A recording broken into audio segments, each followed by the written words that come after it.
గద్దింపునకు లోబడాలి. వీళ్ళు లోబడకుంటే ఏం చేసిండ్రు? ఎవరైతే మంచి పాట చెప్పిండ్రో ఆయన తలనే నరికేసిండ్రు. కొంతమందికి యవ్వనస్తులకు మంచి మాటలు చెప్తే వాళ్ళ తలనే నరికేస్తారు. మీరు కనుక అలాంటి తల నరకుడు గుణం ఉన్నదనుకో ఏమవుతుంది? మీ తల నరకబడుతుంది. ఈయన ఏమైనా ఘనకార్యం చేసిండా? హెరోద్ కానీ, హెరోద్ భార్య కానీ, కూతురు కానీ మంచి మాట చెప్తే ఏం చేయాలి? వినాలి.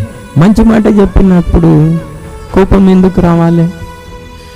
ఇప్పుడు మీకు ఎవరికైనా కోపం ఉన్నదని చెప్పినారు, కోపపడొద్దురా బాబు, కోపం ఉంది నీకంటే నువ్వేం చేయాలి? వినాలి. అంటే అది ఎట్లా? అరే బాబు నీకు జ్వరం వచ్చింది, ఒళ్ళు వేడిగా ఉన్నది, 104 టెంపరేచర్ ఉన్నది, టాబ్లెట్ వేసుకో అంటే ఏం చేయాలి?